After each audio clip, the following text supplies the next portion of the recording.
চলুন তাহলে আজকে আপনাদেরকেও আমাদের সাথে নিয়ে যাই একটা গৃহপ্রবেশের অনুষ্ঠানে।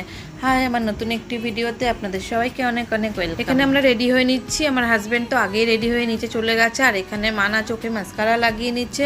ওর আইল্যাশগুলো এত বড় যে ওকে ফলস ল্যাশ লাগাতে হয় না। আমরা পুরো রেডি হয়ে গেছি। এই শাড়িটা আমি অনেকদিন পর পরেছি, আমাদের কেমন লাগছে অবশ্যই কমেন্ট করে জানাবেন। আজকে যেহেতু আমি শাড়ি পরেছি তো হাজব্যান্ডের পেছনে বসে যাব। এমনি সময় আমি বেশি মেয়ের পেছনেই বসে চারিদিক ঘোরাঘুরি করি। আমরা তো নালাসোপাড়া ওয়েস্টে থাকি, তো আমরা ব্রিজ ক্রস করে ইস্টে যাব, তারপর ওখান থেকে ভিরার ইস্টে। আর এখানে দেখুন মানা একদম ওড়না কোমরে বেঁধে নিয়ে স্কুটি চালিয়ে যাচ্ছে। তো আমরা এসে গেছি দাদাদের বিল্ডিংয়ে, আর বিল্ডিংটা দেখেই মনে হচ্ছে যে নতুন তৈরি হয়েছে, এখনো পুরো কাজ কমপ্লিট হয়নি, এখনো এই যে অনেক কাজ বাকি। আমাদের আসতে একটু লেটই হয়ে গেছে, কেননা হাজবেন্ড কাজ থেকে এসে একটু রেস্ট করেছে, তারপরে আমরা বেরিয়েছি।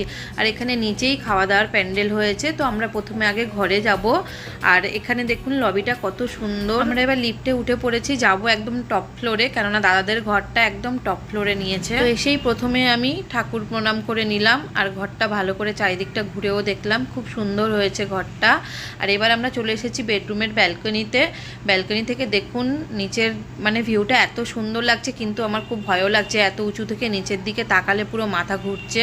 তবুও আমরা একটু ভিউটা এনজয় করার জন্য চারিদিকটা ঘুরে দেখি। এরপরে আমরা পুজোর প্রসাদ খেয়ে নিয়েছি। তো ঘরে এত ভিড় ছিল বলে প্রসাদের ভিডিও আর করা হয়নি, তো ডাইরেক্ট আমরা ডিনারে চলে এসেছি। প্রথমেই দিয়ে দিয়েছে পনির ফিঙ্গার, তারপরে গরম গরম রুটি, স্যালাড, আর তার সাথে একটা মিক্স সবজি ছিল, চানা মশলা, আর তার সাথে ছিল পোলাও, পাঁপড় ছিল, আর পায়েস আর মিষ্টি দিয়ে দিয়েছে। তো প্রত্যেকটা খাবার দারুণ টেস্টি ছিল।